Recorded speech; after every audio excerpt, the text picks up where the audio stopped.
Elhadj Abdourahmane Dione, directeur général de l'ASN.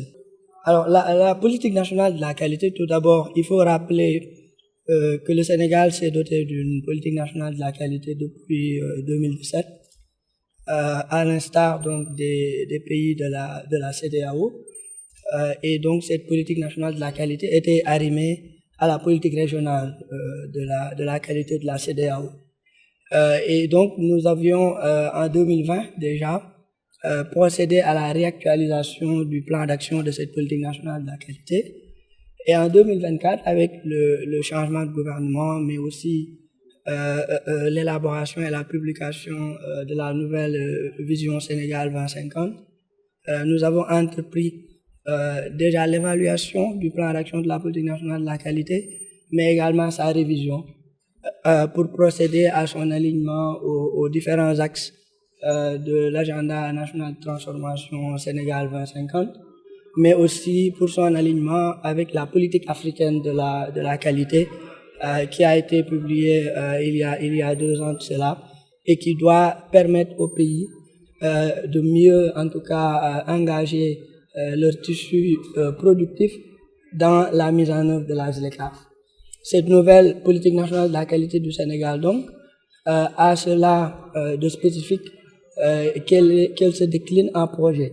Cette année, à la place de l'approche verticale qui constituait à décrire un peu les composantes de l'infrastructure nationale de la qualité, que sont la normalisation, l'évaluation de la conformité, l'accréditation, la méthodologie.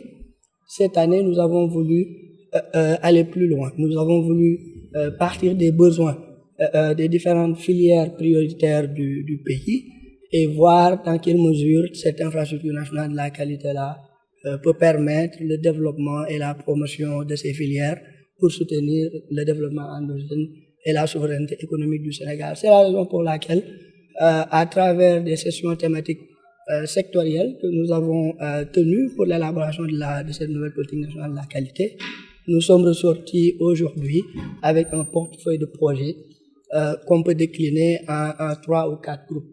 Il y a un groupe de projets dont l'objectif est d'appuyer les PME-PMI. Le secrétaire général l'a rappelé tout à l'heure. Les PME-PMI constituent jusqu'à 98% du tissu économique du Sénégal. Ces PME-PMI font face aujourd'hui à des obstacles à leur développement. Et parmi ces obstacles, il y a cette absence de culture qualité, cette inaptitude à mettre sur le marché des produits compétitifs.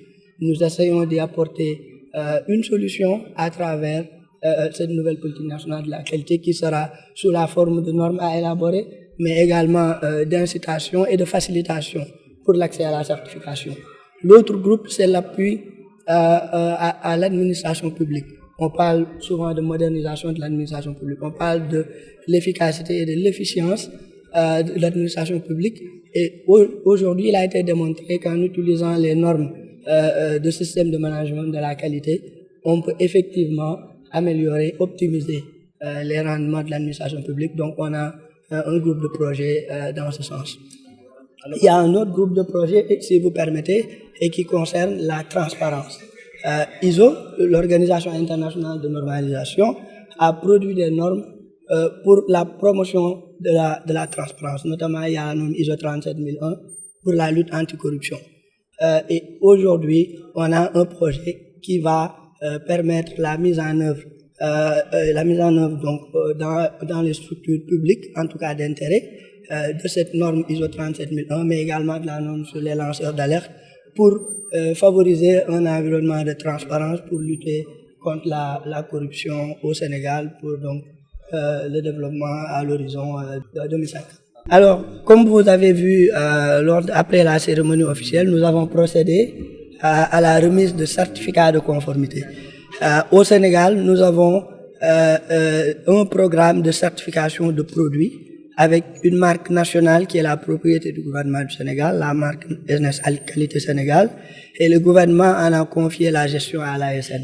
À travers cette marque nationale de conformité, nous faisons ce qu'on appelle la certification de produits. Cela consiste à évaluer les caractéristiques intrinsèques des produits, mais également l'aptitude les aptitudes organisationnelles des unités de production à pouvoir non seulement faire de la qualité, à pouvoir la reproduire de manière régulière et de manière constante. Et sur cette base, un certificat leur est remis avec une marque, l'autorisation donc d'apposer cette marque de qualité sur leurs produits, ce qui leur permet de se démarquer sur le marché, mais qui constitue également un passeport pour intégrer les marchés internationaux. Donc, nous déroulons des programmes de certification. Nous avons fini il y a quelques mois un programme appuyé par la coopération britannique sur la filière mangue. Et c'est la raison pour laquelle vous avez vu qu'on a certifié des entreprises de cette filière. La prochaine étape, c'est de passer à l'échelle, avoir un programme global. D'ailleurs, nous avons signé une convention avec le programme national des agropoles du Sénégal pour accompagner ces filières au niveau du sud et du centre. Parmi ces filières, il y a la filière mangue.